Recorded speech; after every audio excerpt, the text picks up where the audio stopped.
All right, folks, we got a celebrity death match. We've got Kelly Osbourne versus Dee Snider. There's a lot of drama coming out between what Dee Snider said about Ozzy, claiming that he did not write the lyrics to his songs. I think everybody knew that. Um, Bob Daisley, the bass players, wrote them. Ozzy came up with the melodies of the song. Everybody knows that. Uh, but here we have Dee Snider saying, you know, he did not write the songs, the lyrics, and then Kelly Osbourne, of course, clapped back at Dee Snider, and Dee Snider kind of was like, "Oh well, okay, well I love Ozzy. It's not a big deal. I can be a little touchy on the way Ozzy operated, but I think most people who are diehard Ozzy fans already know that he didn't write the lyrics to his songs. He pretty much told his bandmates like, "Hey, I want this song to be about a particular thing or an idea or anything that he wanted it to be about." And the other members, usually the bass players, would write the songs lyrically, but Ozzy would always come up with a melody. And if you don't know what melody is, it's like the higher pitch and lower pitch of the song, the how frequently the tones change or the pitches change. And Ozzy always came up with that. He never came up with the lyrics, and he never said he came up with the lyrics. So historically speaking, everything that she said was right, and or what he said was right. And what she said, let's read it here. Kelly Osbourne clapped back at Dee Snider following his comments about his late father Ozzy. The Twisted frontman 71 had an exchange with a fan formerly on Twitter X, about the late musician Lemmy Kilmister. This led to another user mentioning bassist Bob Daisley claimed to have written a bunch of lyrics for Black Sabbath's No More Tears album and was told they weren't needed. Dee responded to the tweet by alleging Bob wrote all the lyrics and that Ozzy, who was the frontman of Black Sabbath, always had bassists pen his lyrics. That's true. Everybody knows that. This comes as Kelly posted pointed cryptic messages that appeared to be aimed at her ex fiance Sid Wilson. That's a whole other thing. Sid Wilson left of Slipknot, and then Kelly was clapping back at Sid, saying a bunch of stuff, and was mad at him. So she's got a lot on her hands right now. She's blasting like two people at one time. Um, a load, as we read here. How about all the lyrics? This is what said. Ozzy always had bass players write his lyrics. And he added Geezer, which is wild. Wrote all of the Black Sabbath lyrics and tagged Black Sabbath too. Daisley wrote lyrics for the first two solo albums. I'm pretty sure he was paid to write on other records, but not credited. That's all true. And Lemmy wrote the lyrics. Dee wrote on X on Wednesday, August 12th. Geezer is an original member. This is what Kelly said. She said, "My father's legacy as a musician, songwriter, singer, and bandleader speaks for itself. His friends, those who worked with him, whose love for him, and millions of fans around the world that still continue to buy his records know exactly what he meant, what he contributed, and what he leaves behind. His legacy will live on eternally." That's true. The 41-year-old wrote. That would be Kelly. Your last hit, not to my age myself, was the year I was born over 40 years ago. Kelly began in her lengthy post. And let's go down and see what Dee said. Dee said, and again, to be clear, I have nothing but love for Ozzy. He was always lovely to me. And Black Sabbath, tagged Black Sabbath, changed my life. As a songwriter, I can be a little touchy about credit and royalties he wrote. And then we'll hop over here what Kelly said in full. There's something spectacularly classless about Dee Snider trying to diminish my father Ozzy and his extraordinary abilities and achievements when he is no longer here to challenge his allegations, particularly when Snider cannot claim to know the private reality of my father's life. So it sounds to me something that's never been brought up, the situation, the writing credits and all of that.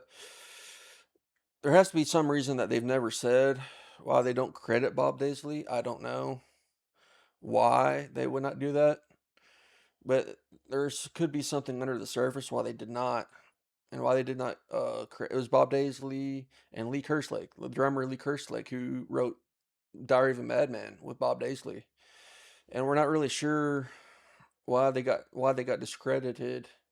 When they were the ones that wrote. Bob Daisley wrote obviously the bass parts, and Lee Kerslake wrote the drum parts, but they weren't credited, and royalties did not appear to those band members, which is really bad. It probably had to do on Sharon's part for whatever reason. She probably didn't like him at all. Then you brought in. That's when you bring in right after the drummer Lee Kerslake left and Bob Daisley after they wrote their parts for Diary of a Madman. They brought in. That's when they brought in Rudy Sarzo on bass to replace Bob Daisley, and I'm trying to think who is the drummer. Tommy Aldridge. Tommy Aldridge, that's his name. They replaced Lee Kerslake with Tommy Aldridge once the Diary of a Madman tour began, but they were never credited. Fun fact: Rudy Sarzo was ripped off by Don Arden, Sharon's father. Rudy Sarzo would actually walk in asking for payment to get royalties for the tour, and he didn't pay him. He yelled at him, and then Rudy Sarzo, the bass player, who you can see on the famous footage of the 1981 Rochester, New York footage, that's him, and he didn't get his payment. And so there's been a long standing and like controversy with this stuff through the years, but there has to be some type of reason why Sharon decided to do that. Was it just out of spite and she hated him? Very well possible. But could there be another reason why she did that? Maybe they did something to the band or Ozzy. It's possible, but we can't stir the pot if we don't know the actual facts yet. But I think there's something hidden between that. I always have. Just not sure exactly what. Um, Kelly also wrote, let's continue. She said, Snider had a brief period of mainstream success more than 40 years ago. My father's career spanned nearly 6 decades, from helping define heavy metal with Black Sabbath to continue extraordinary solo career. She penned. His music will continue influencing generations long after all of us are gone, and that's actually very true. Including all of the bandmates that are inspired by Ozzy, and all of his surrounding musicians which were always top tier, the best in the world. He could get whoever he wanted, and that's kind of what I think about that. Um, then you have this odd picture of Kelly here with a bat in front of her face. I get the bat thing, but kind of a weird picture. Oh, and there's Kelly and Ozzy. That's a nice picture. I like that picture. Kelly June went on to wonder whether Snider's attempted to belittle the Grammy winner was a way to get people talking about him again, since the music industry moved on from Snider's commercial peak decades ago. So what Kelly is saying is, she's basically saying Snider's trying to be relevant again by calling out Ozzy, even though Ozzy's dead. I think what Kelly is doing here is kind of out of spite. It's kind of, I don't know, not great, because I do think D loves Ozzy a lot and is inspired by Ozzy. And I think she completely took out of context what D was trying to say. I don't think D meant anything about it. It's just a bunch of celebrity deathmatch drama you got going on here. She said it only reminds everyone of the enormous difference between their legacies, and further proves just how irrelevant Snyder is to the music industry and society as a whole. Yes, I think that's going too far. I think Snyder was great at what he did. It was glam metal, and Twisted Sister was an awesome glam metal band if you like glam metal. They had some pretty catchy songs. She said, however, I would like to thank you, D. Snyder, for allowing the world to see how truly desperate he really is. Yeah, it's pretty.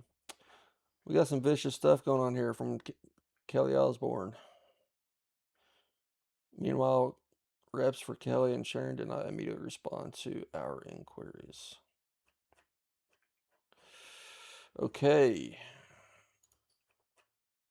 And then you got something random with Taylor Swift chops her hair for first time in a decade. Okay. Well, Who won the celebrity death match? I'm going with D. Snider. I'm sorry. I'm going with D. Snider. I think Kelly completely took things out of context, and I think D was just trying to point out the obvious thing that everybody already knows, and Kelly clapped back. But some of the stuff she said was true too about Ozzy. Well, Ozzy's music will go on for generations and will be eternal, and I think that's true, at least for a long time. But anyway, that's gonna be about it for the celebrity death match. You also got Kelly and Sid. I need to talk about. Maybe I'll pump out a video talking about Kelly Osbourne and Sid Wilson of Slipknot. I'll look into that, see if I need to do a video. But this just came out August 15th. That was yesterday. So pretty big news, and I'm taking D. Snider here. That's gonna wrap it up. And thank you for joining Rock Legacy Company YouTube channel Celebrity Deathmatch video. Thank you. Goodbye.